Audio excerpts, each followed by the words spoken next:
Hello and welcome back to Detective and Mystery Fiction. If you enjoy my content, please consider hitting the like button. It's the only way the YouTube algorithm notices me. Nevada Gas by Raymond Chandler. Chapter 1. Hugo Candler stood in the middle of the squash court, bending his big body at the waist, holding the little black ball delicately between left thumb and forefinger. He dropped it near the service line and flicked at it with the long-handled racket. The black ball hit the front wall a little less than halfway up, floated back in a high, lazy curve, skimmed just below the white ceiling and the lights behind wire protectors. It slid languidly down the back wall, never touching it enough to bounce out. George Dial made a careless swing at it, whanged the end of his racket against the cement back wall. The ball fell dead. He said, "That's the story, Chief. 12-14. You're just too good for me." George Dial was tall, dark, handsome, Hollywoodish. He was brown and lean, and had a hard, outdoor look. Everything about him was hard except his full, soft lips and his large, cow-like eyes. "I always was too good for you," Hugo Candler chortled. He leaned far back from his thick waist and laughed with his mouth wide open. Sweat glistened on his chest and belly. He was naked except for blue shorts, white wool socks, and heavy sneakers with crepe soles. He had gray hair and a broad moon face with a small nose and mouth, sharp, twinkly eyes. "Want another lickin'?" he asked. "Not unless I have to." Hugo Candler scowled. "Okay," he said shortly. He stuck his racket under his arm and got an oilskin pouch out of his shorts, took a cigarette and a match from it. He lit the cigarette with a flourish and threw the match into the middle of the court, where somebody else would have to pick it up. He threw the door of the squash court open and paraded down the corridor to the locker room with his chest out. Dial walked behind him silently, cat-like, soft-footed, with a lithe grace. They went to the showers. Candler sang in the showers, covered his big body with thick suds, showered dead cold after the hot, and liked it. He rubbed himself dry with immense leisure, took another towel and stalked out of the shower room, yelling for the attendant to bring ice and ginger ale. A black man in a stiff white coat came hurrying with a tray. Candler signed the check with a flourish, unlocked his big double locker, and planked a bottle of Johnny Walker on the round green table that stood in the locker aisle. The attendant mixed drinks carefully. Two of them said, "Yes, sir, Mr. Candler," and went away palming a quarter. George Dial, already fully dressed in smart gray flannels, came around the corner and lifted one of the drinks. "Through for the day, Chief?" He looked at the ceiling light through his drink with tight eyes. "Guess so," Candler said largely. "Guess I'll go home and give the little woman a treat." He gave Dial a swift, sidewise glance from his little eyes. "Mind if I don't ride home with you?" Dial asked carelessly. "With me it's okay. It's tough on Naomi," Candler said unpleasantly. Dial made a soft sound with his lips, shrugged, said, "You like to burn people up, don't you, Chief?" Candler didn't answer, didn't look at him. Dial stood silent with his drink and watched the big man put on monogrammed satin underclothes, purple socks with gray clocks, a monogrammed silk shirt, a suit of tiny black and white checks that made him look as big as a barn. By the time he got to his purple tie, he was yelling for the black manto, "Come and mix another drink." Dial refused the second drink, nodded, went away softly along the matting between the tall green lockers. Candler finished dressing, drank his second highball, locked his liquor away, and put a fat brown cigar in his mouth. He had the black man light the cigar for him. He went off with a strut and several loud greetings here and there. It seemed very quiet in the locker room after he went out. There were a few snickers. It was raining outside the Delmar Club.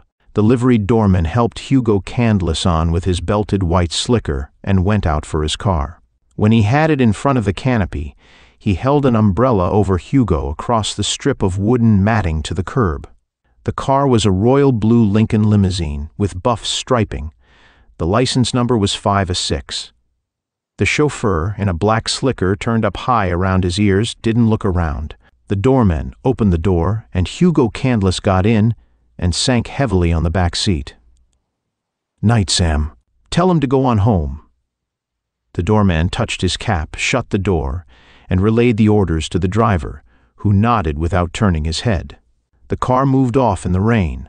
The rain came down slantingly, and at the intersection sudden gusts blew it, rattling against the glass of the limousine. The street corners were clotted with people trying to get across Sunset without being splashed. Hugo Candless grinned out at them, pityingly. The car went out Sunset, through Sherman, then swung towards the hills. It began to go very fast. It was on a boulevard where traffic was thin now. It was very hot in the car. The windows were all shut, and the glass partition behind the driver's seat was shut all the way across. The smoke of Hugo's cigar was heavy and choking in the tonneau of the limousine. Candless scowled and reached out to lower a window. The window lever didn't work. He tried the other side. That didn't work either. He began to get mad. He grabbed for the little telephone dingus to bawl his driver out.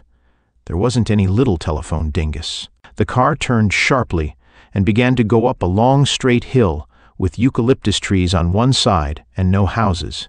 Candless felt something cold touch his spine, all the way up and down his spine. He bent forward and banged on the glass with his fist. The driver didn't turn his head. The car went very fast up the long, dark hill road. Hugo Candless grabbed viciously for the door handle. The doors didn't have any handles either side. A sick, incredulous grin broke over Hugo's broad moon face. The driver bent over to the right and reached for something with his gloved hand. There was a sudden sharp hissing noise. Hugo Candless began to smell the odor of almonds. Very faint at first, very faint and rather pleasant. The hissing noise went on. The smell of almonds got bitter and harsh and very deadly. Hugo Candless dropped his cigar and banged with all his strength on the glass of the nearest window. The glass didn't break. The car was up in the hills now, beyond even the infrequent street lights of the residential sections. Candless dropped back on the seat and lifted his foot to kick hard at the glass partition in front of him. The kick was never finished. His eyes no longer saw. His face twisted into a snarl, and his head went back against the cushions, crushed down against his thick shoulders. His soft white felt hat was shapeless on his big square skull. The driver looked back quickly, showing a lean hawk-like face for a brief instant. Then he bent to his right again, and the hissing noise stopped. He pulled over to the side of the deserted road, stopped the car, switched off all the lights. The rain made a dull noise pounding on the roof. The driver got out in the rain and opened the rear door of the car, then backed away from it quickly, holding his nose. He stood a little way off for a while and looked up and down the road. In the back of the limousine, Hugo Candless didn't move. Chapter 2. Francine Lay sat in a low red chair beside a small table on which there was an alabaster bowl. Smoke from the cigarette she had just discarded into the bowl floated up and made patterns in the still, warm air. Her hands were clasped behind her head, and her smoke-blue eyes were lazy, inviting. She had dark auburn hair set in loose waves. There were bluish shadows in the troughs of the waves. George Dial leaned over and kissed her on the lips, hard. His own lips were hot when he kissed her, and he shivered. The girl didn't move. She smiled up at him lazily when he straightened again. In a thick, clogged voice, Dial said, "Listen, Francie, when do you ditch this gambler and let me set you up?" Francine Lay shrugged, without taking her hands from behind her head. "He's a square gambler, George," she drawled. "That's something nowadays, and you don't have enough money. I can get it." "How?" Her voice was low and husky. It moved George Dial like a cello. "From Candless. I've got plenty on that bird." "As for instance?" Francine Lay suggested lazily. Dial grinned softly down at her. He widened his eyes in a deliberately innocent expression. Francine Lay thought the whites of his eyes were tinged ever so faintly with some color that was not white. Dial flourished an unlighted cigarette. "Plenty, like he sold out a tough boy from Reno last year. The tough boy's half-brother was under a murder rap here and Candless took 25 grand to get him off. He made a deal with the DA on another case and let the tough boy's brother go up. And what did the tough boy do about all that? Francine Lay asked gently. Nothing yet. He thinks it was on the up and up, I guess. You can't always win. But he might do plenty if he knew, Francine Lee said, nodding. Who was the tough boy, Georgie? Dial lowered his voice and leaned down over her again. I'm a sap to tell you that. A man named Zappardy. I've never met him. And never want to if you've got sense, Georgie. No thanks. I'm not walking myself into any jam like that with you. Dial smiled lightly, showing even teeth in a dark, smooth face. Leave it to me, Francie. Just forget the whole thing except how I'm nuts about you. Buy us a drink, the girl said. The room was a living room in a hotel apartment.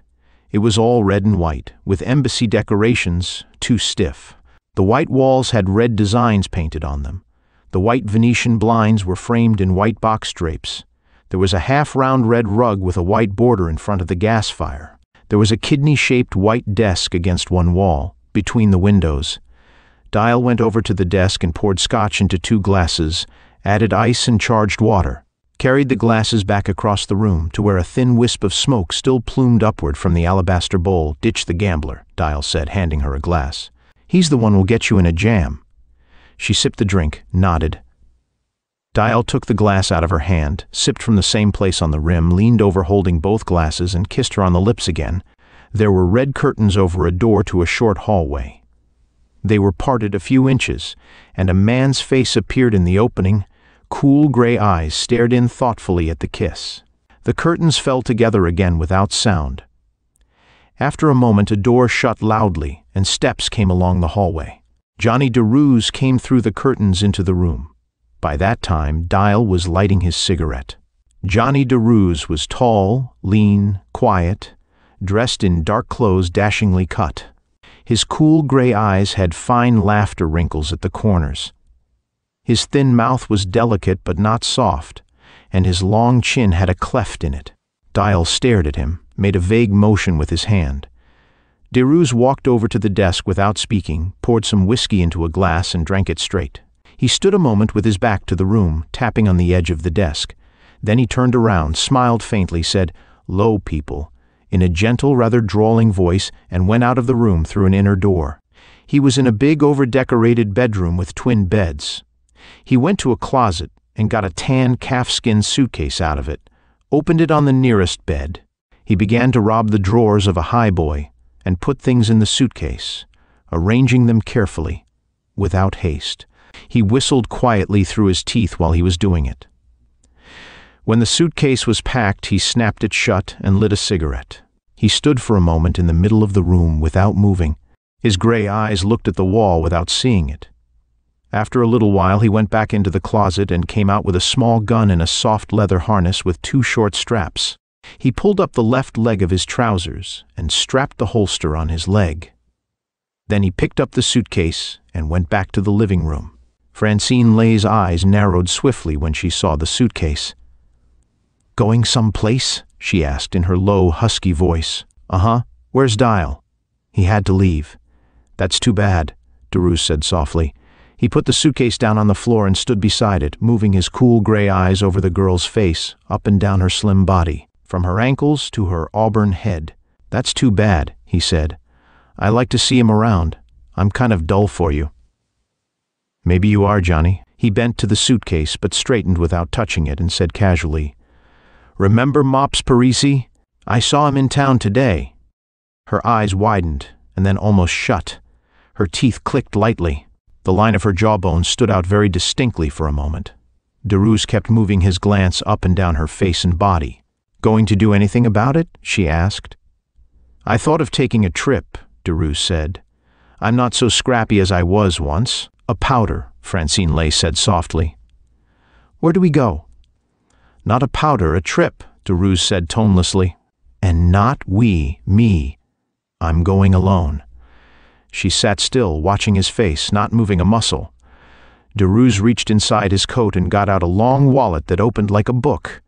He tossed a tight sheaf of bills into the girl's lap, put the wallet away. She didn't touch the bills. "That'll hold you for longer than you'll need to find a new playmate," he said without expression. "I wouldn't say I won't send you more if you need it." She stood up slowly and the sheaf of bills slid down her skirt to the floor. She held her arms straight down at the sides, the hands clenched so that the tendons on the backs of them were sharp. Her eyes were as dull as slate. "That means we're through, Johnny?" He lifted his suitcase. She stepped in front of him swiftly with 2 long steps. She put a hand against his coat. He stood quite still, smiling gently with his eyes, but not with his lips. The perfume of Shalimar twitched at his nostrils. "You know what you are, Johnny." Her husky voice was almost a lisp. He waited.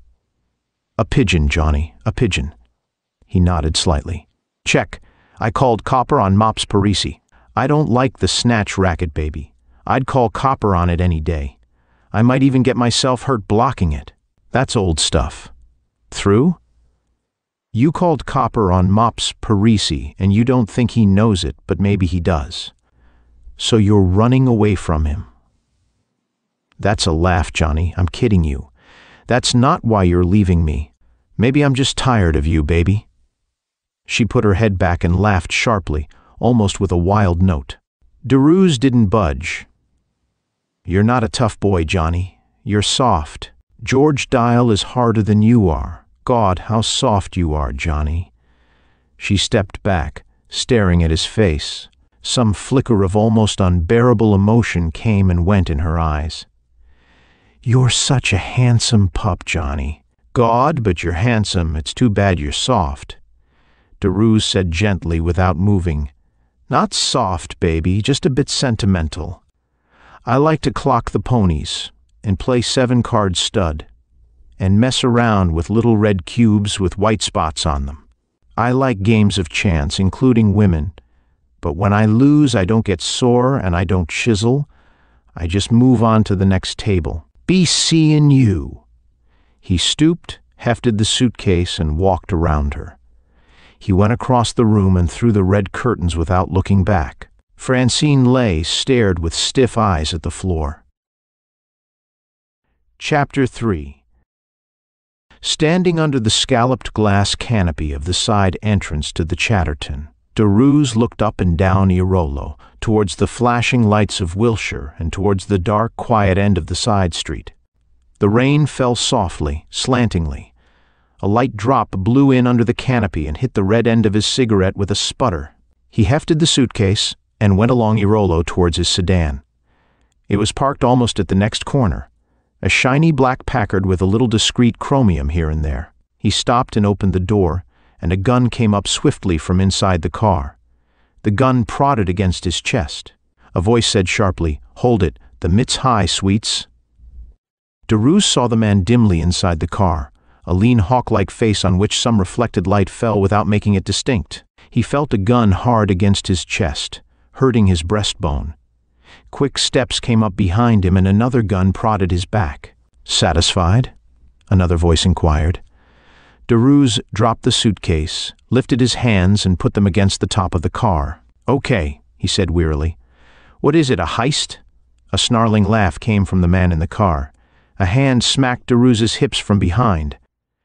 "Back up, slow." DeRuse backed up, holding his hands very high in the air. "Not so high, punk," the man behind said dangerously. "Just shoulder high." DeRuse lowered them. The man in the car got out, straightened. He put his gun against DeRuse's chest again, put out a long arm and unbuttoned DeRuse's overcoat. DeRuse leaned backwards. The hand belonging to the long arm explored his pockets, his armpits. A .38 in a spring holster ceased to make weight under his arm. "Got one, Chuck. Anything your side?" "Nothing on the hip." The man in front stepped away and picked up the suitcase. "March, sweets. We'll ride in our heap." They went farther along Irolo. A big Lincoln limousine loomed up, a blue car with a lighter stripe. The hawk-faced man opened the rear door. "In." DeRuse got in listlessly, spitting his cigarette end into the wet darkness as he stooped under the roof of the car. A faint smell assailed his nose, a smell that might have been overripe peaches or almonds. He got into the car. "In beside him, Chuck." "Listen, let's all ride up front. I can handle. Nix. In beside him, Chuck, the hawk-faced one, snapped. Chuck growled, got into the back seat beside DeRuse. The other man slammed the door hard. His lean face showed through the closed window in a sardonic grin. Then he went around to the driver's seat and started the car, tooled it away from the curb. DeRuse wrinkled his nose, sniffing at the queer smell. They spun at the corner, went east on 8th to Normandy, north on Normandy across Wilshire, across other streets, up over a steep hill and down the other side to Melrose. The big Lincoln slid through the light rain without a whisper. Chuck sat in the corner, held his gun on his knee, scowled. Streetlights showed a square, arrogant red face, a face that was not at ease. The back of the driver's head was motionless beyond the glass partition. They passed Sunset and Hollywood, turned east on Franklin, swung north to Los Feliz and down Los Feliz towards the riverbed. Cars coming up the hill threw sudden brief glares of white light into the interior of the Lincoln. DeRuse tensed, waited. At the next pair of lights that shot squarely into the car, he bent over swiftly and jerked up the left leg of his trousers. He was back against the cushions before the blinding light was gone. Chuck hadn't moved, hadn't noticed movement. Down at the bottom of the hill, at the intersection of Riverside Drive, a whole phalanx of cars surged towards them as a light changed. DeRuse waited, timed the impact of the headlights. His body stooped briefly, his hand swooped down, snatched the small gun from the leg holster. He leaned back once more, the gun against the bulk of his left thigh, concealed behind it from where Chuck sat. The Lincoln shot over onto Riverside and past the entrance to Griffith Park. "Where are we going, punk?" DeRuse asked casually. "Save it," Chuck snarled. "You'll find out." "Not a stick up, huh?" "Save it," Chuck snarled again. "Mops Parisi's boys?" DeRuse asked thinly, slowly. The red-faced gunman jerked, lifted the gun off his knee. "I said, save it." DeRuse said, "Sorry, punk." He turned the gun over his thigh, lined it swiftly, squeezed the trigger left-handed. The gun made a small flat sound, almost an unimportant sound. Chuck yelled and his hand jerked wildly. The gun kicked out of it and fell on the floor of the car. His left hand raced for his right shoulder. DeRuse shifted the little Mauser to his right hand and put it deep into Chuck's side. "Steady, boy, steady. Keep your hands out of trouble. Now kick that cannon over this way fast." Chuck kicked the big automatic along the floor of the car. DeRuse reached down for it swiftly, got it. The lean-faced driver jerked a look back and the car swerved, then straightened again. DeRuse hefted the big gun. The Mauser was too light for a sap. He slammed Chuck hard on the side of the head. Chuck groaned, sagged forward, clawing. "The gas!" he bleated. "The gas, he'll turn on the gas." DeRuse hit him again, harder. Chuck was a tumbled heap on the floor of the car. The Lincoln swung off Riverside, over a short bridge and a bridle path, down a narrow dirt road that split a golf course. It went into darkness and among trees. It went fast, rocketed from side to side, as if the driver wanted it to do just that. DeRuse steadied himself, felt for the door handle. There wasn't any door handle. His lips curled and he smashed at a window with the gun. The heavy glass was like a wall of stone. The hawk-faced man leaned over and there was a hissing sound. Then there was a sudden, sharp increase of intensity of the smell of almonds. DeRuse tore a handkerchief out of his pocket and pressed it to his nose. The driver had straightened again now and was driving hunched over, trying to keep his head down. DeRuse held the muzzle of the big gun close to the glass partition behind the driver's head, who ducked sidewise. He squeezed lead 4 times quickly, shutting his eyes and turning his head away, like a nervous woman. No glass flew. When he looked again, there was a jagged round hole in the glass, and the windshield in a line with, it was starred, but not broken. He slammed the gun at the edges of the hole and managed to knock a piece of glass loose. He was getting the gas now through the handkerchief. His head felt like a balloon. His vision waved and wandered. The hawk-faced driver, crouched, wrenched the door open at his side, swung the wheel of the car the opposite way and jumped clear. The car tore over a low embankment, looped a little and smacked sidewise against a tree. The body twisted enough for one of the rear doors to spring open. DeRuse went through the door in a headlong dive. Soft earth smacked him, knocked some of the wind out of him. Then his lungs breathed clean air. He rolled up on his stomach and elbows, kept his head down, his gun hand up. The hawk-faced man was on his knees a dozen yards away. DeRose watched him drag a gun out of his pocket and lift it. Chuck's gun pulsed and roared in DeRose's hand until it was empty. The hawk-faced man folded down slowly, and his body merged with the dark shadows and the wet ground. Cars went by distantly on Riverside Drive. Rain dripped off the trees. The Griffith Park beacon turned in the thick sky. The rest was darkness and silence. DeRose took a deep breath and got up on his feet. He dropped the empty gun, took a small flash out of his overcoat pocket and pulled his overcoat up against his nose and mouth, pressing the thick cloth hard against his face. He went to the car, switched off the lights and threw the beam of the flash into the driver's compartment. He leaned in quickly and turned a petcock on a copper cylinder like a fire extinguisher. The hissing noise of the gas stopped. He went over to the hawk-faced man. He was dead. There was some loose money, currency and silver in his pockets, cigarettes, a folder of matches from the Club Egypt, no wallet, a couple of extra clips of cartridges, DeRose's 38. DeRose put the last back where it belonged and straightened from the sprawled body. He looked across the darkness of the Los Angeles riverbed towards the lights of Glendale. In the middle distance, a green neon sign far from any other light winked on and off. Club Egypt. DeRose smiled quietly to himself and went back to the Lincoln. He dragged Chuck's body out onto the wet ground. Chuck's red face was blue now, under the beam of the small flash. His open eyes held an empty stare. His chest didn't move. DeRose put the flash down and went through some more pockets. He found the usual things a man carries, including a wallet showing a driver's license issued to Charles Legrand, Hotel Metropole, Los Angeles. He found more Club Egypt matches and a tabbed hotel key marked 809, Hotel Metropole. He put the key in his pocket, slammed the sprung door of the Lincoln, got in under the wheel. The motor caught. He backed the car away from the tree with a wrench of broken fender metal, swung it around slowly over the soft earth, and got it back again on the road. When he reached Riverside again, he turned the lights on and drove back to Hollywood. He put the car under some pepper trees in front of a big brick apartment house on Kenmore, half a block north of Hollywood Boulevard, locked the ignition, and lifted out his suitcase. Light from the entrance of the apartment house rested on the front license plate as he walked away. He wondered why gunmen would use a car with plate numbers reading 5-6, almost a privilege number. In a drugstore, he phoned for a taxi. The taxi took him back to the Chatterton. Chapter 4. The apartment was empty. The smell of Shalimar and cigarette smoke lingered on the warm air, as if someone had been there not long before. DeRose pushed into the bedroom, looked at clothes in 2 closets, articles on a dresser, then went back to the red and white living room and mixed himself a stiff highball. He put the night latch on the outside door and carried his drink into the bedroom, stripped off his muddy clothes, and put on another suit of somber material but dandified cut.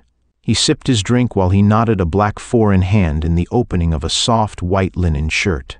He swabbed the barrel of the little Mauser, reassembled it, and added a shell to the small clip, slipped the gun back into the leg holster. Then he washed his hands and took his drink to the telephone. The first number he called was the Chronicle. He asked for the city room, Werner. A drawly voice dripped over the wire.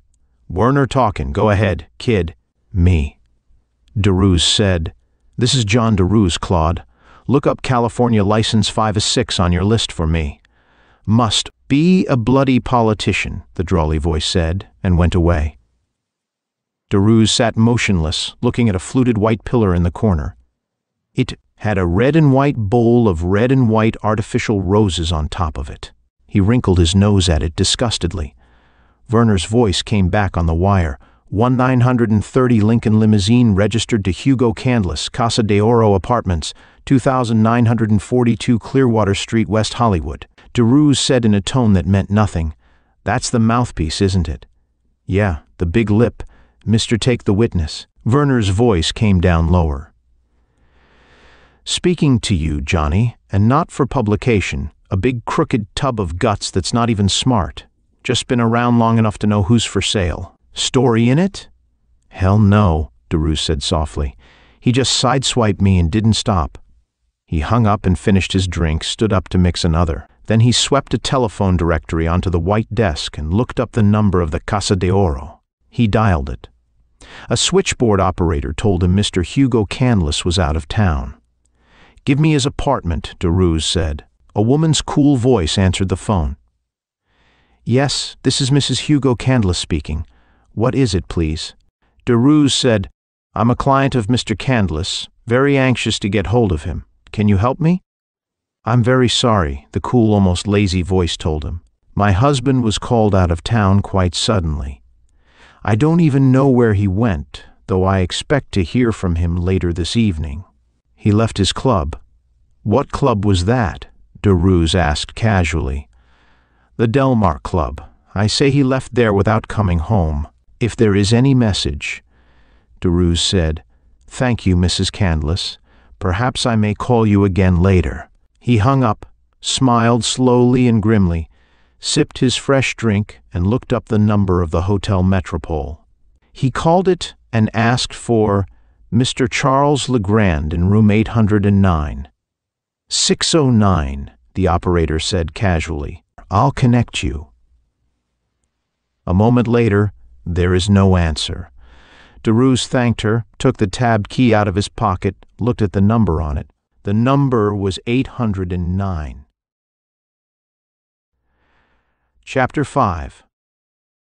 Sam, the doorman at the Delmar Club, leaned against the buff stone of the entrance and watched the traffic swish by on Sunset Boulevard. The headlights hurt his eyes.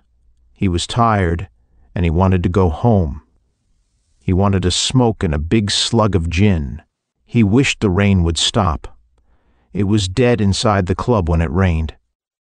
He straightened away from the wall and walked the length of the sidewalk canopy a couple of times. Slapping together his big black hands in big white gloves, he tried to whistle the Skater's Waltz. Couldn't get within a block of the tune. Whistled Low Down Lady instead. That didn't have any tune. DeRuse came around the corner from Hudson Street and stood beside him near the wall. "Hugo Candless inside?" he asked, not looking at Sam. Sam clicked his teeth disapprovingly. "He ain't. Been in?" "Ask at the desk side, please, mister." DeRuse took gloved hands out of his pocket and began to roll a $5 bill around his left forefinger. "What do they know that you don't know?" Sam grinned slowly, watched the bill being wound tightly around the gloved finger. "That's a fact, boss. Yeah, he was in. Comes most every day." "What time he leave?" "He leave 'bout 6:30, I reckon. Drive his blue Lincoln limousine?" "Schwa. Only he don't drive it himself. What for you ask?" "It was raining then," DeRuse said calmly. "Raining pretty hard. Maybe it wasn't the Lincoln." "'Twas too, the Lincoln," Sam protested. "Ain't I tucked him in? He never rides nothing else." "License 5-6?" DeRuse bored on relentlessly. "That's it," Sam chortled. "Just like a councilman's number, that number is." "Know the driver?" "Schwa," Sam began, and then stopped cold. He raked a black jaw with a white finger the size of a banana. "Well, I'll be a big black slob if he ain't got hisself a new driver again. I ain't no et man sure'na." DeRuse poked the rolled bill into Sam's big white paw. Sam grabbed it, but his large eyes suddenly got suspicious. "Say, for what you ask all of them questions, Mr. Man?" DeRuse said, "I paid my way, didn't I?" He went back around the corner to Hudson and got into his black Packard sedan. He drove it out onto Sunset, then west on Sunset, almost to Beverly Hills, then turned towards the foothills and began to peer at the signs on street corners. Clearwater Street ran along the flank of a hill and had a view of the entire city. The Casa de Oro, at the corner of Parkinson, was a tricky block of high-class bungalow apartments surrounded by an adobe wall with red tiles on top. It had a lobby in a separate building, a big private garage on Parkinson, opposite one length of the wall. DeRuse parked across the street from the garage and sat looking through the wide window into a glassed-in office where an attendant in spotless white coveralls sat with his feet on the desk. reading a magazine, and spit over his shoulder at an invisible cuspidor. Derues got out of the Packard, crossed the street farther up, came back and slipped into the garage without the attendant seeing him. The cars were in 4 rows. 2 rows backed against the white walls, 2 against each other in the middle. There were plenty of vacant stalls, but plenty of cars had gone to bed also. They were mostly big, expensive closed models, with 2 or 3 flashy open jobs. There was only one limousine. It had license number 506. It was a well-kept car, bright and shiny, royal blue with a buff trimming. Derues took a glove off and rested his hand on the radiator shell. Quite cold. He felt the tires, looked at his fingers. A little fine, dry dust adhered to the skin. There was no mud in the treads, just bone-dry dust. He went back along the row of dark car bodies and leaned in the open door of the little office. After a moment, the attendant looked up, almost with a start. "Seen the Candless chauffeur around?" Derues asked him. The man shook his head and spit deftly into a copper spittoon. "Not since I came on, 3 o'clock. Didn't he go down to the club for the old man?" "Nope, I guess not. The big hack ain't been out. He always takes that." "Where does he hang his hat?" "Who, Maddock? They got servants' quarters in back of the jungle. But I think I heard him say he parks at some hotel. Let's see." A brow got furrowed. "The Metropole?" Derues suggested. The garage man thought it over while Derues stared at the point of his chin. "Yeah, I think that's it. I ain't just positive, though. Maddock don't open up much." Derues thanked him and crossed the street and got into the Packard again. He drove downtown. It was 25 minutes past 9 when he got to the corner of 7th and Spring, where the Metropole was. It was an old hotel that had once been exclusive and was now steering a shaky course between a receivership and a bad name at headquarters. It had too much oily dark wood paneling, too many chipped gilt mirrors, too much smoke hung below its low-beamed lobby ceiling, and too many grifters bummed around in its worn leather rockers. The blonde who looked after the big horseshoe cigar counter wasn't young anymore, and her eyes were cynical from standing off cheap dates. Derues leaned on the glass and pushed his hat back on his crisp black hair. "Camels, honey," he said in his low-pitched gambler's voice. The girl smacked the pack in front of him, rang up 15 cents and slipped the dime change under his elbow with a faint smile. Her eyes said they liked him. She leaned opposite him and put her head near enough so that he could smell the perfume in her hair. "Tell me something," Derues said. "What?" she asked softly. "Find out who lives in 809 without telling any answers to the clerk." The blonde looked disappointed. "Why don't you ask him yourself, mister?" "I'm too shy," Derues said. "Yes, you are." She went to her telephone and talked into it with languid grace, came back to Derues. "Name of Maddock. Mean anything?" "Guess not," Derues said. "Thanks a lot. How do you like it in this nice hotel?" "Who said it was a nice hotel?" Derues smiled, touched his hat, strolled away. Her eyes looked after him sadly. She leaned her sharp elbows on the counter and cupped her chin in her hands to stare after him. Derues crossed the lobby and went up 3 steps and got into an open cage elevator that started with a lurch. 8, he said, and leaned against the cage with his hands in his pockets. 8 was as high as the Metropole went. Derues followed a long corridor that smelled of varnish. A turn at the end brought him face to face with 809. He knocked on the dark wood panel. Nobody answered. He bent over, looked through an empty keyhole, knocked again. Then he took the tabbed key out of his pocket and unlocked the door and went in. Windows were shut in 2 walls. The air reeked of whiskey. Lights were on in the ceiling. There was a wide brass bed, a dark bureau, a couple of brown leather rockers, a stiff-looking desk with a flat brown quart of 4 roses on it, nearly empty. Without a cap, Derues sniffed it and set his hips against the edge of the desk, let his eyes prowl the room. His glance traversed from the dark bureau across the bed and the wall with the door in it to another door behind which light showed. He crossed to that and opened it. The man lay on his face on the yellowish-brown woodstone floor of the bathroom. Blood on the floor looked sticky and black. 2 soggy patches on the back of the man's head were the points from which rivulets of dark red had run down the side of his neck to the floor. The blood had stopped flowing a long time ago. Derues slipped a glove off and stooped to hold 2 fingers against the place where an artery would beat. He shook his head and put his hand back into his glove. He left the bathroom, shut the door, and went to open one of the windows.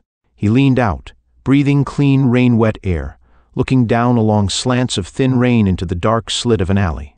After a little while he shut the window again, switched off the light in the bathroom, took a "Do Not Disturb" sign out of the top bureau drawer, doused the ceiling lights and went out.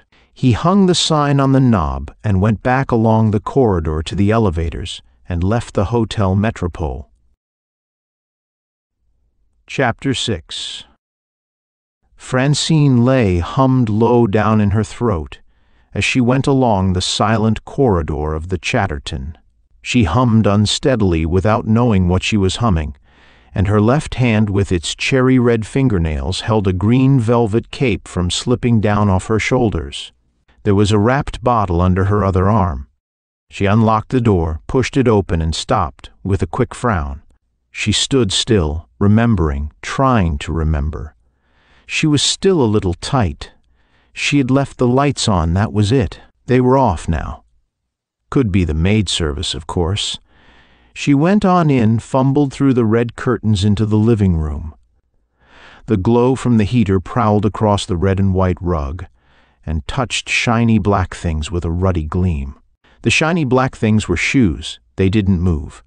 Francine Lay said, "Oh, oh," in a sick voice. The hand holding the cape almost tore into her neck with its long, beautifully molded nails. Something clicked, and light glowed in a lamp beside an easy chair. Derues sat in the chair, looking at her woodenly. He had his coat and hat on, his eyes shrouded, far away, filled with a remote brooding. He said, "Been out, Francie?" She sat down slowly on the edge of a half-round settee, put the bottle down beside her. "I got tight," she said. "Thought I'd better eat. Then I thought I'd get tight again." She patted the bottle. Derues said, "I think your friend Dial's boss has been snatched." He said it casually, as if it was of no importance to him. Francine Lay opened her mouth slowly, and as she opened it, all the prettiness went out of her face. Her face became a blank, haggard mask on which rouge burned violently. Her mouth looked as if it wanted to scream. After a while it closed again and her face got pretty again, and her voice from far off said, "Would it do any good to say I don't know what you're talking about?" Derues didn't change his wooden expression. He said, "When I went down to the street from here, a couple of hoods jumped me. One of them was stashed in the car. Of course they could have spotted me somewhere else, followed me here." "They did," Francine Lay said breathlessly. "They did, Johnny." His long chin moved an inch. "They piled me into a big Lincoln, a limousine. It was quite a car. It had heavy glass that didn't break easily and no door handles, and it was all shut up tight.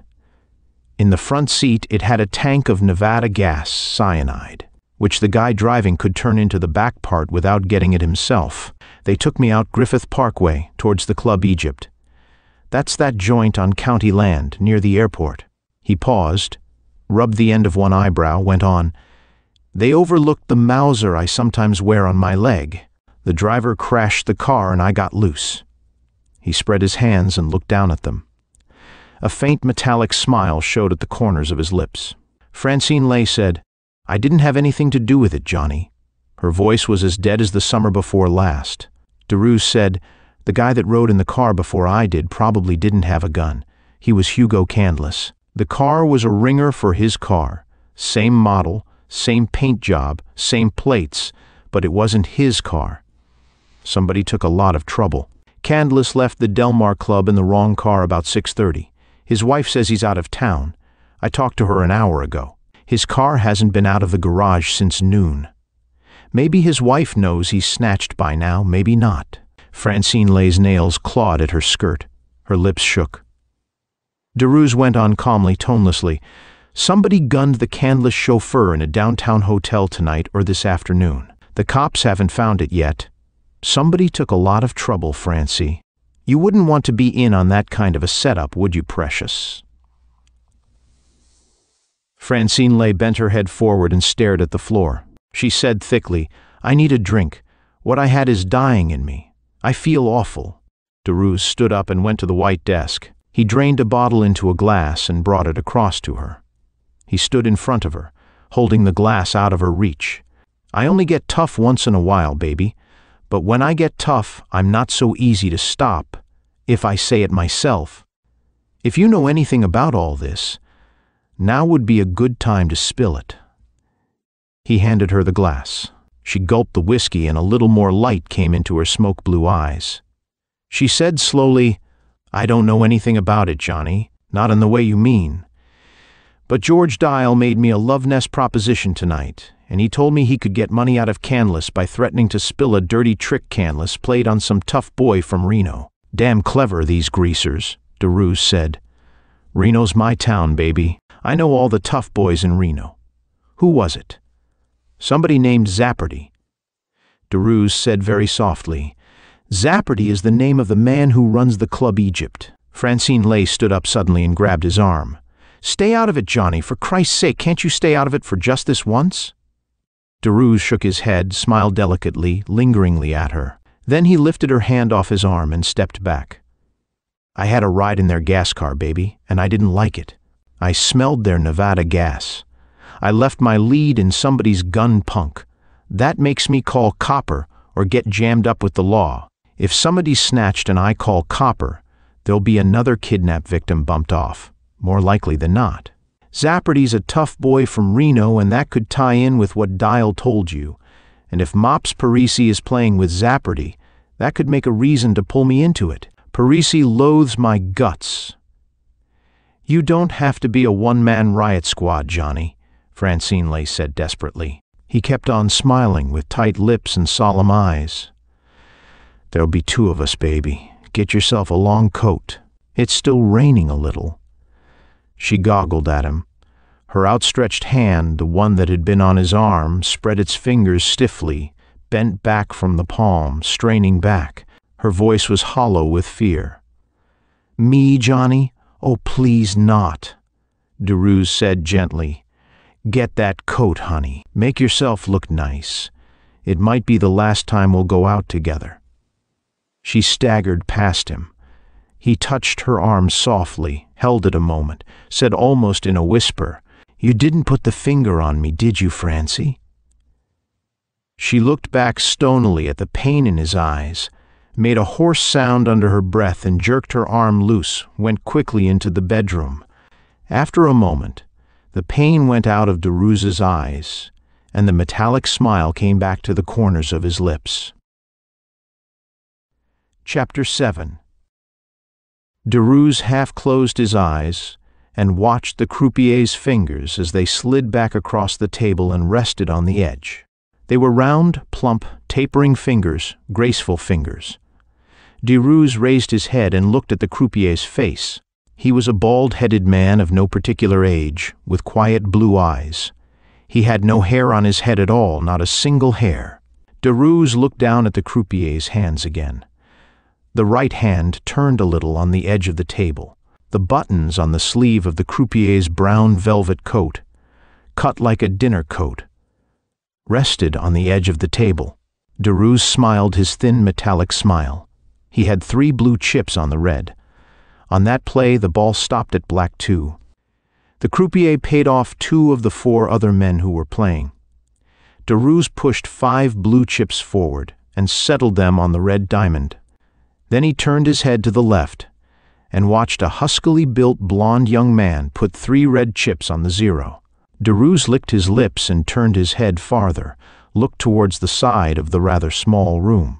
Francine Lay was sitting on a couch back to the wall with her head leaning against it. "I think I've got it, baby," Derues said to her.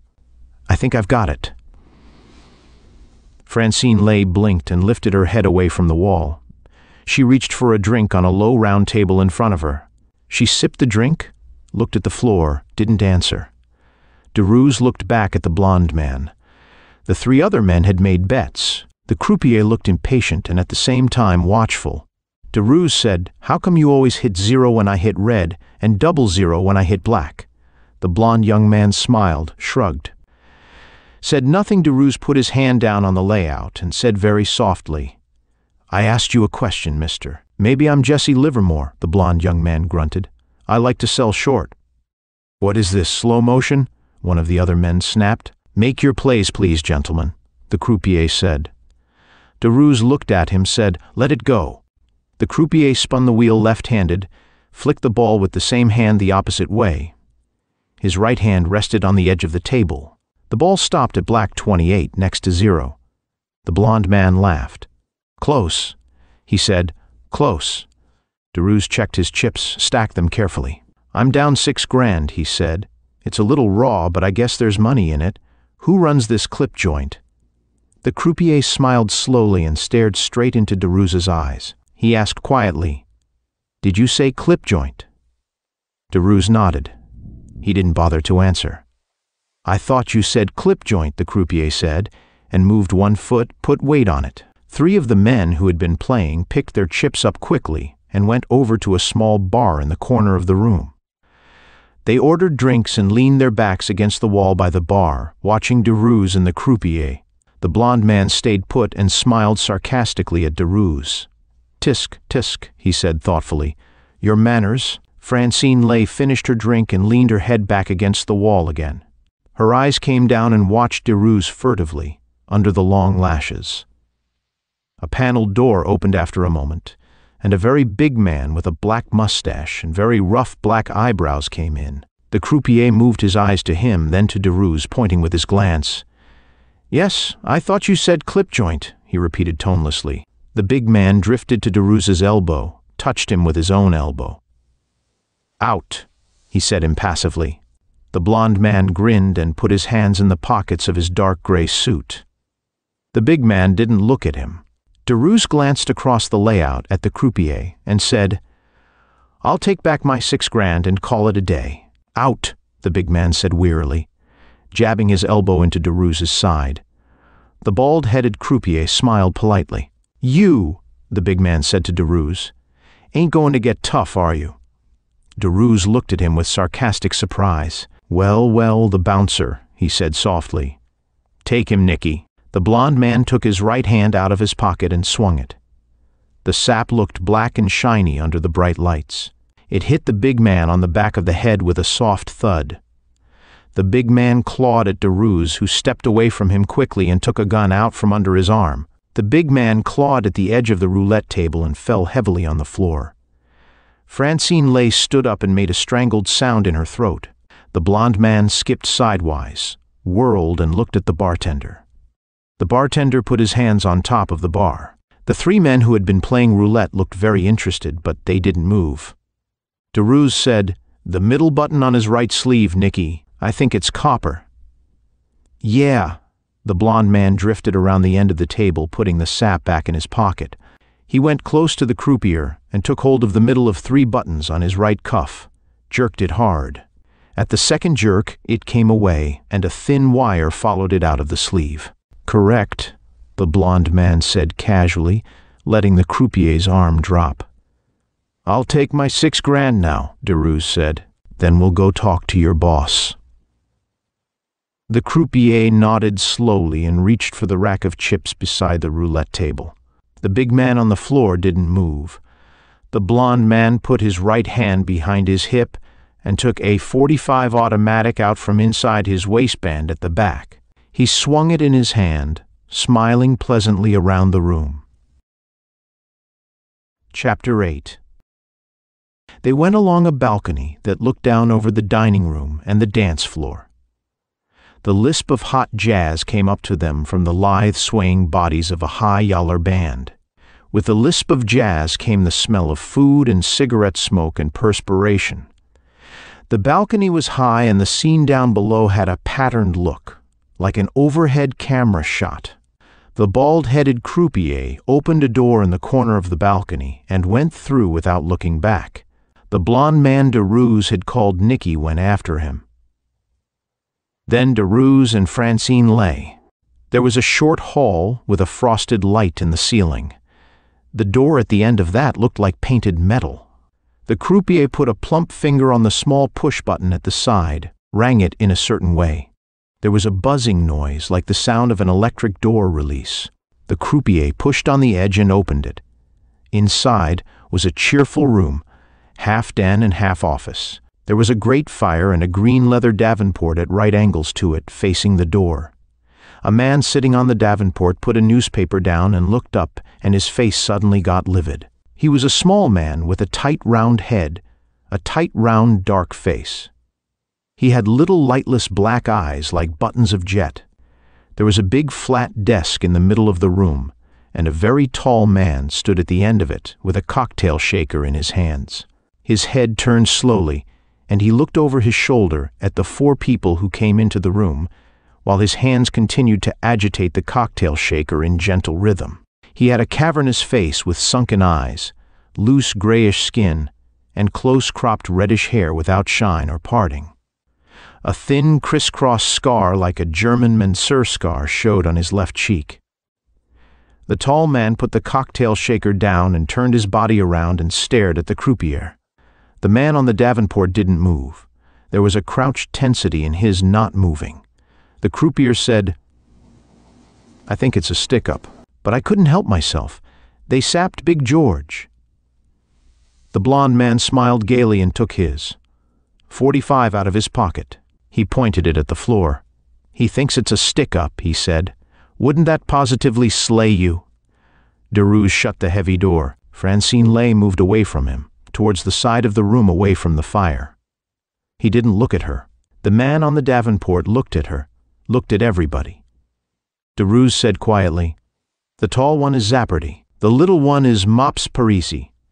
The blond man stepped to one side, leaving the croupier alone in the middle of the room. The .45 covered the man on the davenport. "Sure, I'm Zappardi," the tall man said. He looked at Derues curiously for a moment. Then he turned his back and picked the cocktail shaker up again, took out the plug and filled a shallow glass.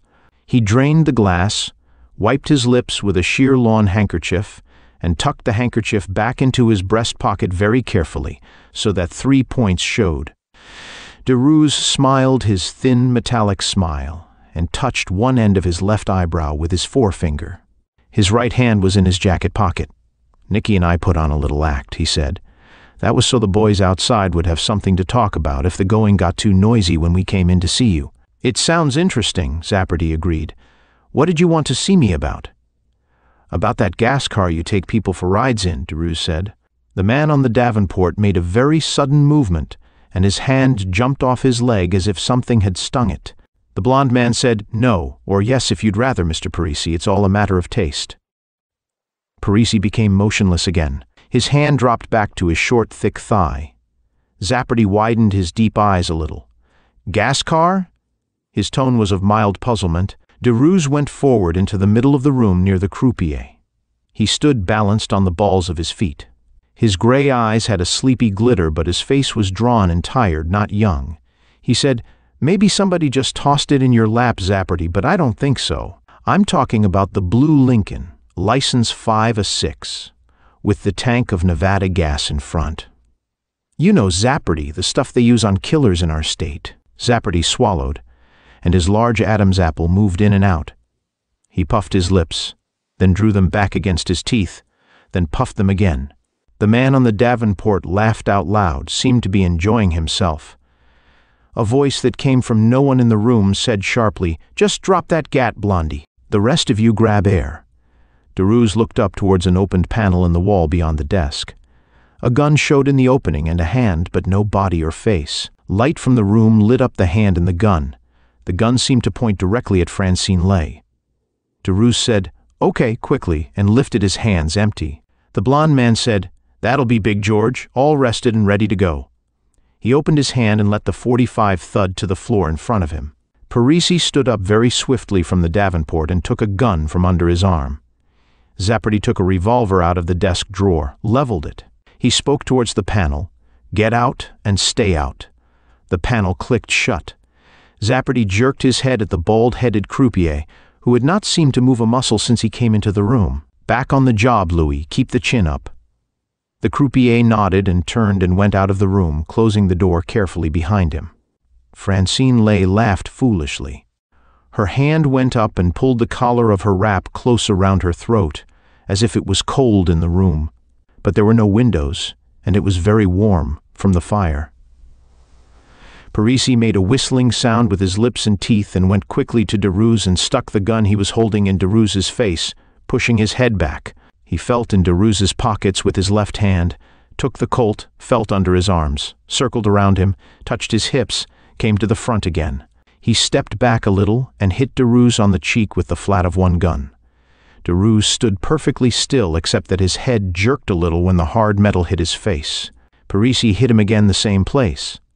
Blood began to run down Deruze's cheek from the cheekbone lazily. His head sagged a little and his knees gave way. He went down slowly, leaned with his left hand on the floor, shaking his head. His body was crouched, his legs doubled under him. His right hand dangled loosely beside his left foot. Zappardi said, "All right, Mops, don't get blood-hungry. We want words out of these people." Francine Lay laughed again rather foolishly. She swayed along the wall, holding one hand up against it.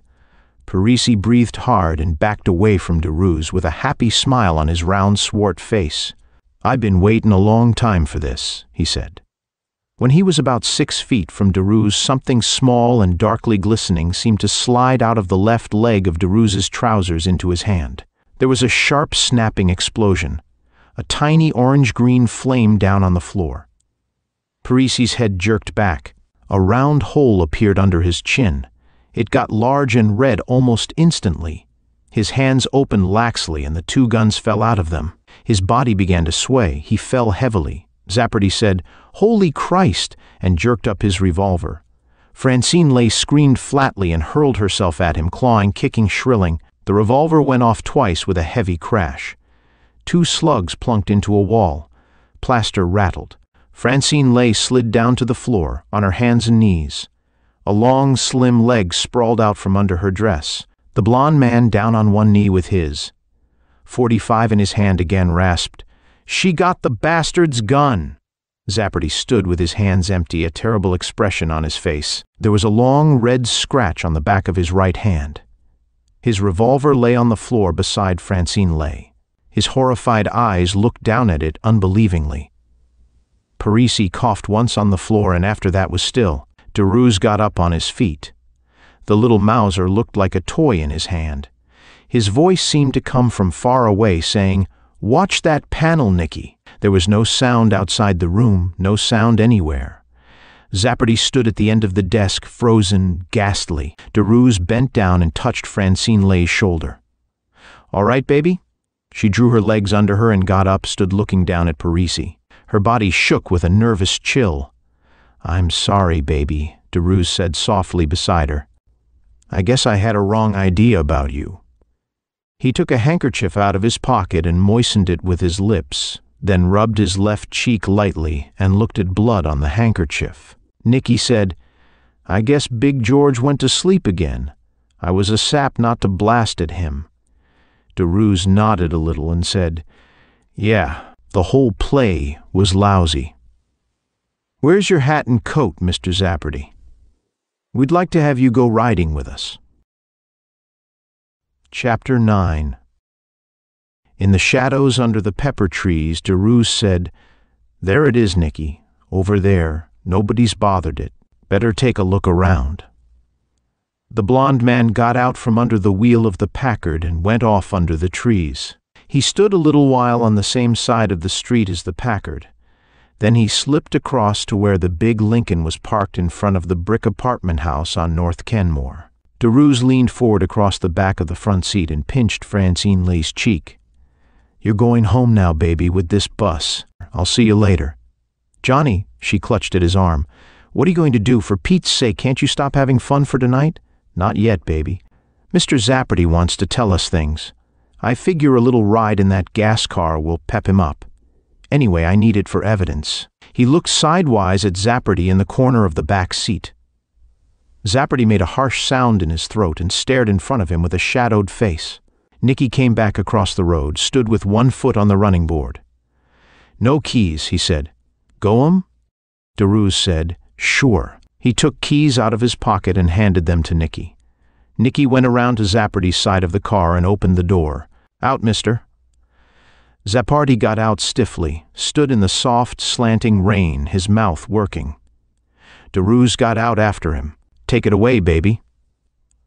Francine Lay slid along the seat under the steering wheel of the Packard and pushed the starter. The motor caught with a soft whir. "So long, baby," Derues said gently. "Get my slippers warmed for me, and do me a big favor, honey. Don't phone anyone." The Packard went off along the dark street, under the big pepper trees. Derues watched it turn a corner. He prodded Zapparty with his elbow. "Let's go. You're going to ride in the back of your gas car. We can't feed you much gas on account of the hole in the glass, but you'll like the smell of it. We'll go off in the country somewhere. We've got all night to play with you." "I guess you know this is a snatch," Zapparty said harshly. "Don't I love to think it?" Derues purred. They went across the street, 3 men walking together without haste. Nicky opened the good rear door of the Lincoln. Zapparty got into it. Nicky banged the door shut, got under the wheel and fitted the ignition key in the lock. Derues got in beside him and sat with his legs straddling the tank of gas. The whole car still smelled of the gas. Nicky started the car, turned it in the middle of the block and drove north to Franklin, back over Los Feliz towards Glendale. After a little while, Zapparty leaned forward and banged on the glass. Derues put his ear to the hole in the glass behind Nicky's head. Zapparty's harsh voice said, "Stonehouse, Castle Road in the La Crescenta flood area." "Geez, but he's a softy," Nicky grunted, his eyes on the road ahead. Derues nodded, said thoughtfully, "There's more to it than that." With Parisi dead, he'd clam up unless he figured he had an out. Nicky said, "Me, I'd rather take a beating and keep my chin buttoned. Light me a pill, Johnny." Derues lit 2 cigarettes and passed one to the blond man.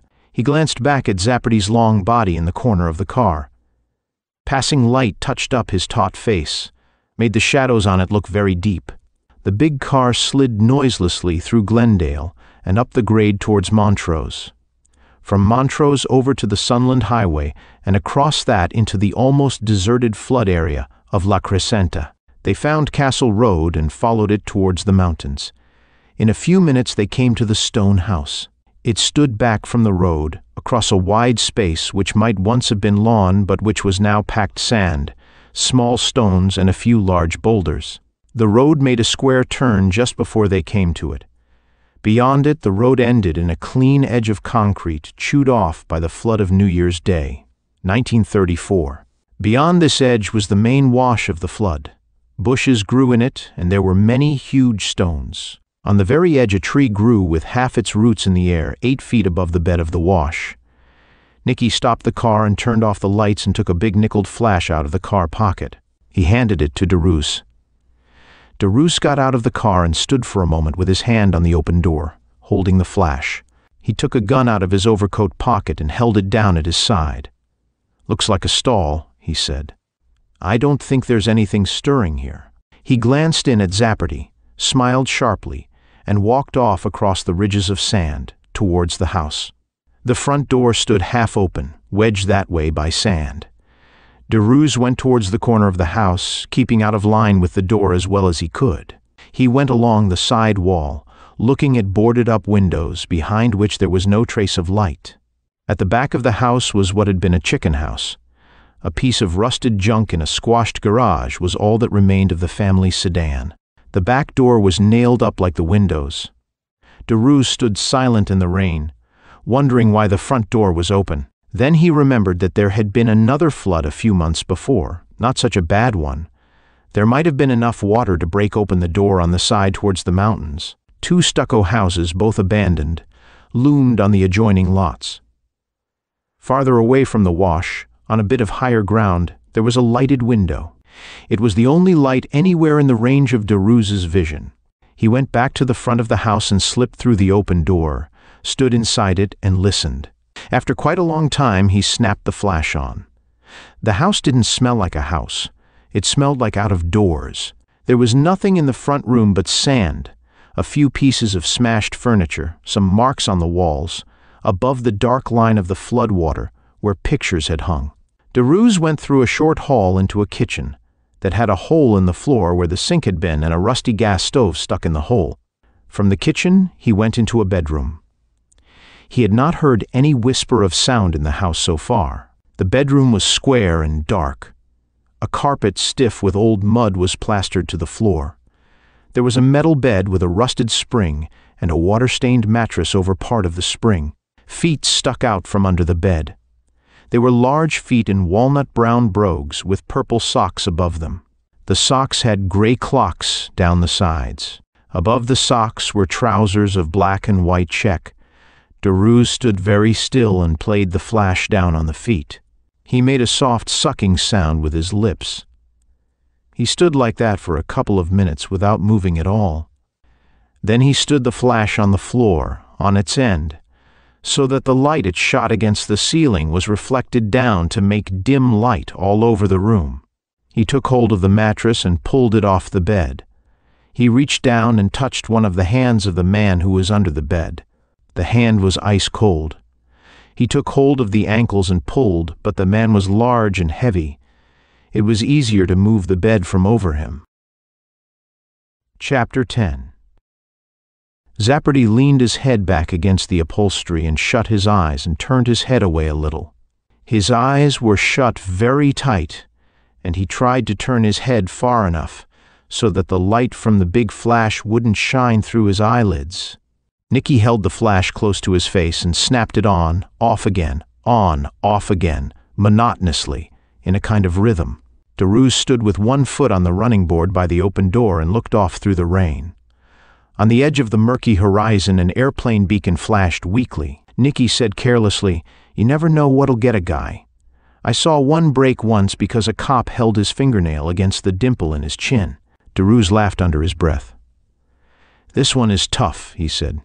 "You'll have to think of something better than a flashlight." Nicky snapped the flash on, off. "I could," he said, "but I don't want to get my hands dirty." After a little while, Zappardi raised his hands in front of him and let them fall slowly and began to talk. He talked in a low, monotonous voice, keeping his eyes shut against the flash. "Parisi worked the snatch. I didn't know anything about it until it was done. Parisi muscled in on me about a month ago with a couple of tough boys to back him up. He had found out somehow that Candless beat me out of 25 grand to defend my half-brother on a murder rap, then sold the kid out. I didn't tell Parisi that. I didn't know he knew until tonight. He came into the club about 7 or a little after and said, 'We've got a friend of yours, Hugo Candless. It's a 100 grand job, a quick turnover. All you have to do is help spread the payoff across the tables here, get it mixed up with a bunch of other money. You have to do that because we give you a cut, and because the caper is right up your alley if anything goes sour. That's about all.'" Parisi sat around then and chewed his fingers and waited for his boys. He got pretty jumpy when they didn't show. He went out once to make a phone call from a beer parlor. Derues drew on a cigarette he held cupped inside a hand. He said, "Who fingered the job, and how did you know Candless was up here?" Zappardi said, "Mops told me, but I didn't know he was dead." Nicky laughed and snapped the flash several times quickly. Derues said, "Hold it steady for a minute." Nicky held the beam steady on Zappardi's white face. Zappardi moved his lips in and out. He opened his eyes once. They were blind eyes, like the eyes of a dead fish. Nicky said, "It's damn cold up here. What do we do with his nibs?" Derues said, "We'll take him into the house and tie him to Candless. They can keep each other warm. We'll come up again in the morning and see if he's got any fresh ideas." Zappardi shuddered. The gleam of something like a tear showed in the corner of his nearest eye. After a moment of silence, he said, "Okay, I planned the whole thing. The gas car was my idea. I didn't want the money. I wanted Candless, and I wanted him dead. My kid brother was hanged in Quentin a week ago Friday." There was a little silence. Nicky said something under his breath. Derues didn't move or make a sound. Zappardi went on, "Maddock, the Candless driver, was in on it. He hated Candless. He was supposed to drive the ringer car to make everything look good and then take a powder. But he lapped up too much corn getting set for the job, and Parisi got leery of him. Had him knocked off. Another boy drove the car. It was raining, and that helped." Derues said, "Better, but still not all of it, Zappardi." Zappardi shrugged quickly, slightly opened his eyes against the flash, almost grinned. "What the hell do you want? Jam on both sides?" Derues said, "I want a finger put on the bird that had me grabbed. Let it go. I'll do it myself." He took his foot off the running board and snapped his butt away into the darkness. He slammed the car door shut, got in the front. Nicky put the flash away and slid around under the wheel, started the engine. Derues said, "Somewhere where I can phone for a cab, Nicky. Then you take this riding for another hour and then call Francie. I'll have a word for you there." The blond man shook his head slowly from side to side.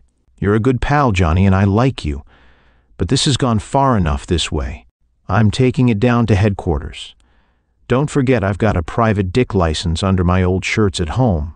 Derues said, "Give me an hour, Nicky, just an hour." The car slid down the hill and crossed the Sunland Highway, started down another hill towards Montrose. After a while, Nicky said, "Check."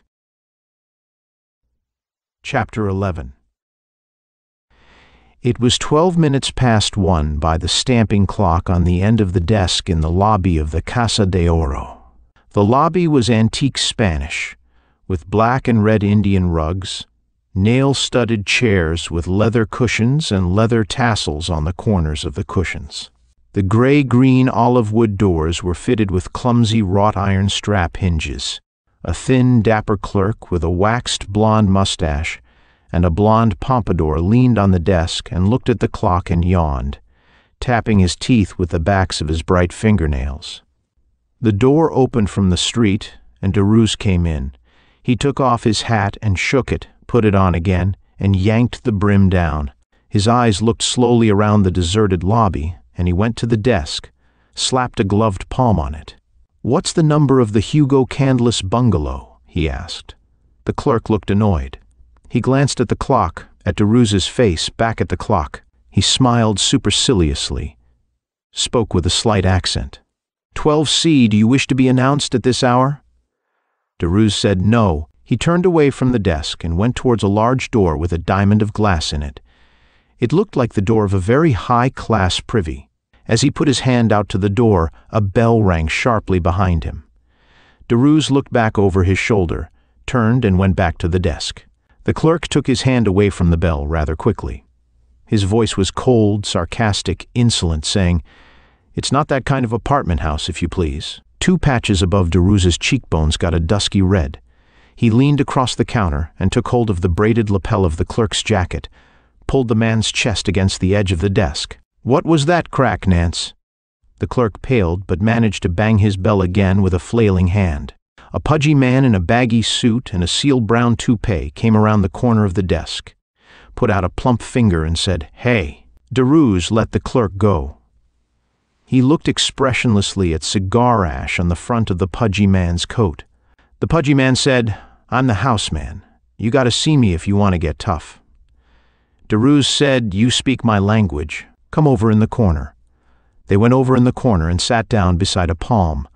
The pudgy man yawned amiably and lifted the edge of his toupee and scratched under it.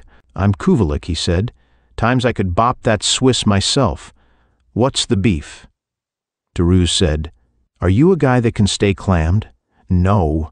I like to talk. It's all the fun I get around this dude ranch." Kuvelik got half of a cigar out of a pocket and burned his nose lighting it. Derues said, "This is one time you stay clammed." He reached inside his coat, got his wallet out, took out 2 tens. He rolled them around his forefinger, then slipped them off in a tube and tucked the tube into the outside pocket of the pudgy man's coat. Kuvelik blinked, but didn't say anything. Derues said, "There's a man in the Candless apartment named George Dial. His car's outside, and that's where he would be. I want to see him, and I don't want to send a name in. You can take me in and stay with me." The pudgy man said cautiously, "It's kind of late. Maybe he's in bed." "If he is, he's in the wrong bed," Derues said. "He ought to get up." The pudgy man stood up. "I don't like what I'm thinking, but I like your tens," he said. "I'll go in and see if they're up. You stay put." Derues nodded. Kuvelik went along the wall and slipped through a door in the corner. The clumsy square butt of a hip holster showed under the back of his coat as he walked.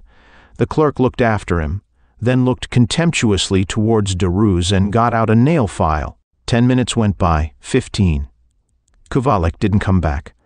Derouz stood up suddenly, scowled, and marched towards the door in the corner. The clerk at the desk stiffened, and his eyes went to the telephone on the desk, but he didn't touch it. Derouz went through the door and found himself under a roofed gallery.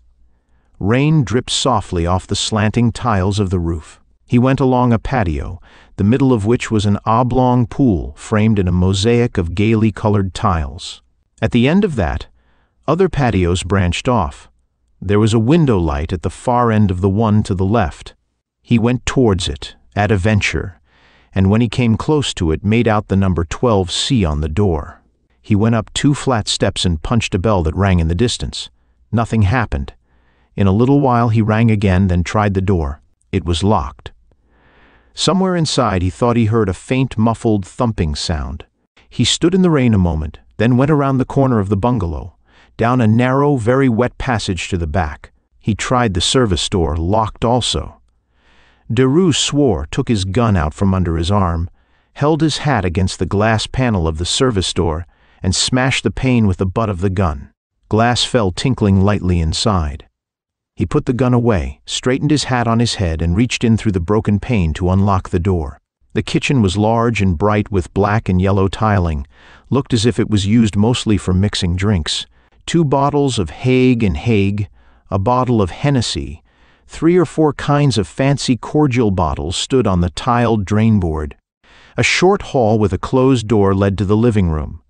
There was a grand piano in the corner with a lamp lit beside it.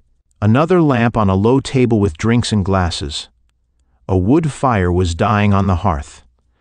The thumping noise got louder. Derouz went across the living room and through a door framed in a valance into another hallway, thence into a beautifully paneled bedroom. The thumping noise came from a closet. Derouz opened the door of the closet and saw a man. He was sitting on the floor with his back in a forest of dresses on hangers. A towel was tied around his face. Another held his ankles together. His wrists were tied behind him. He was a very bald man, as bald as the croupier at the Club Egypt. Derouz stared down at him harshly, then suddenly grinned, bent and cut him loose. The man spit a washcloth out of his mouth, swore hoarsely, and dived into the clothes at the back of the closet. He came up with something furry clutched in his hand, straightened it out, and put it on his hairless head. That made him Kovalik, the house dick. He got up, still swearing, and backed away from Derouz, with a stiff, alert grin on his fat face. His right hand shot to his hip holster. Derouz spread his hands, said, "Tell it," and sat down in a small chintz-covered slipper chair. Kovalik stared at him quietly for a moment, then took his hand away from his gun. "There's lights," he said, "so I pushed the buzzer. A tall, dark guy opens. I seen him around here a lot. That's Dial. I say to him, there's a guy outside in the lobby, wants to see him, hush hush, won't give a name." "That made you a sap," Derouz commented dryly. "Not yet, but soon." Kovalik grinned, and spit a shred of cloth out of his mouth. "I describe you. That makes me a sap." He smiled kind of funny, and asks me to come in him. Minute I go in past him, and he shuts the door and sticks a gun in my kidney. He says, "Did you say he wore all dark clothes?" I say, "Yes, and what's that gat for?" He says, "Does he have gray eyes and sort of crinkly black hair, and is he hard around the teeth?" I say, "Yes, you bastard, and what's the gat for?" He says, "For this," and lets me have it on the back of the head. I go down, groggy, but not out. Then the canless broad comes out from a doorway, and they tie me up and shove me in the closet, and that's that. I hear them fussing around for a little while, and then I hear silence. That's all until you ring the bell. Derouz smiled lazily, pleasantly. His whole body was lax in the chair. His manner had become indolent and unhurried. "They faded," he said softly. "They got tipped off. I don't think that was very bright." Kovalik said, "I'm an old Wells Fargo dick and I can stand a shock. What they been up to?" "What kind of woman is Mrs. Candless?" "Dark, a looker. Sex-hungry, as the fellow says. Kind of worn and tight. They get a new chauffeur every 3 months. There's a couple guys in the casa she likes too.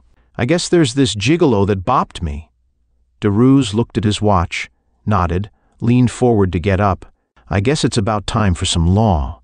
Got any friends downtown you'd like to give a snatch story to?"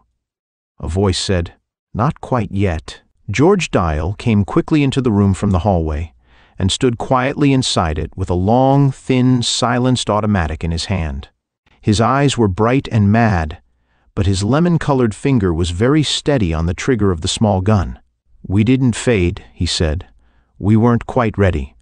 But it might not have been a bad idea for you to." Kuvalik's pudgy hands swept for his hip holster. The small automatic with the black tube on it made two flat, dull sounds. A puff of dust jumped from the front of Kuvalik's coat. His hands jerked sharply away from the sides, and his small eyes snapped very wide open, like seeds bursting from a pod. He fell heavily on his side against the wall, lay quite still on his left side, with his eyes half open and his back against the wall. His toupee was tipped over rakishly. Derues looked at him swiftly, looked back at Dial. No emotion showed in his face, not even excitement. He said, "You're a crazy fool, Dial. That kills your last chance. You could have bluffed it out, but that's not your only mistake." Dial said calmly, "No, I see that now. I shouldn't have sent the boys after you. I did that just for the hell of it. That comes of not being a professional." Derues nodded slightly, looked at Dial almost with friendliness. "Just for the fun of it, who tipped you off the game had gone smash?" "Francie, and she took her damn time about it," Dial said savagely. "I'm leaving, so I won't be able to thank her for a while." "Not ever," Derues said. "You won't get out of the state. You won't ever touch a nickel of the big boy's money. Not you or your sidekicks or your woman. The cops are getting the story right now." Dial said, "We'll get clear. We have enough to tour on, Johnny. So long." Dial's face tightened and his hand jerked up with the gun in it. Derues half closed his eyes, braced himself for the shock. The little gun didn't go off. There was a rustle behind Dial, and a tall, dark woman in a gray fur coat slid into the room. A small hat was balanced on dark hair knotted on the nape of her neck. She was pretty, in a thin, haggard sort of way. The lip rouge on her mouth was as black as soot. There was no color in her cheeks. She had a cool, lazy voice that didn't match with her taut expression. "Who is Francie?" she asked coldly. Derues opened his eyes wide and his body got stiff in the chair and his right hand began to slide up towards his chest. "Francie is my girlfriend," he said. "Mr. Dial has been trying to get her away from me, but that's all right. He's a handsome lad and ought to be able to pick his spots." The tall woman's face suddenly became dark and wild and furious. She grabbed fiercely at Dial's arm, the one that held the gun. Derues snatched for his shoulder holster, got his .38 loose, but it wasn't his gun that went off. It wasn't the silenced automatic in Dial's hand.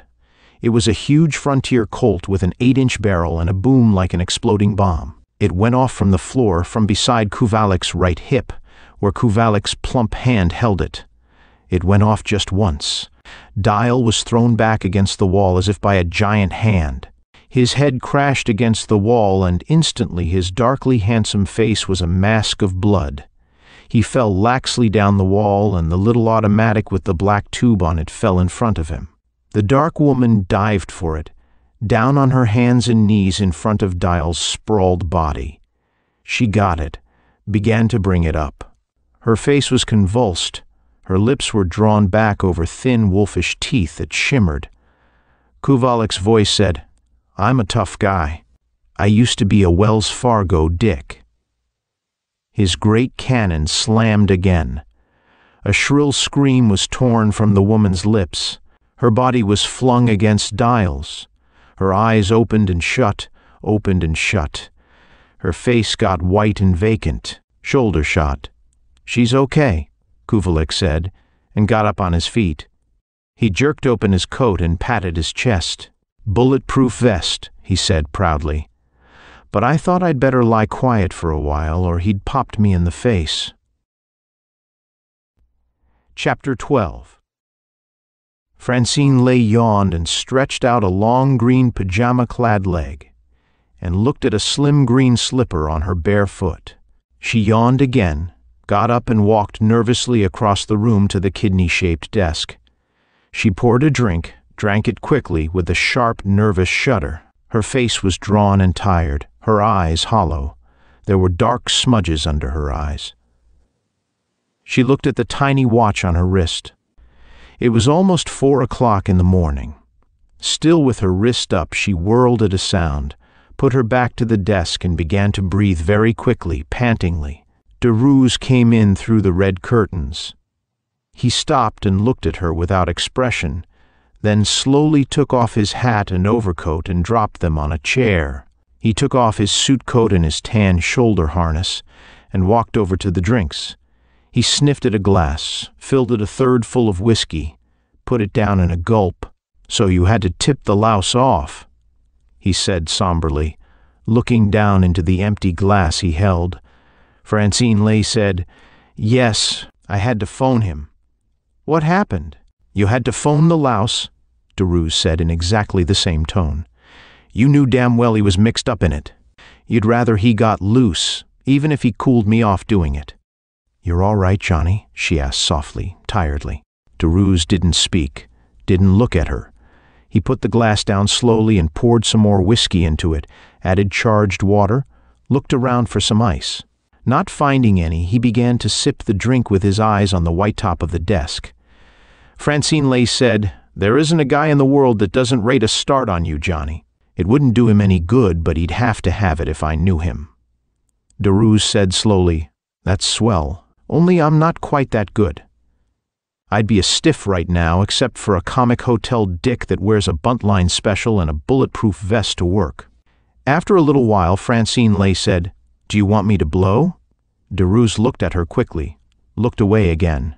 He put his glass down and walked away from the desk. Over his shoulder he said, "Not so long as you keep on telling me the truth."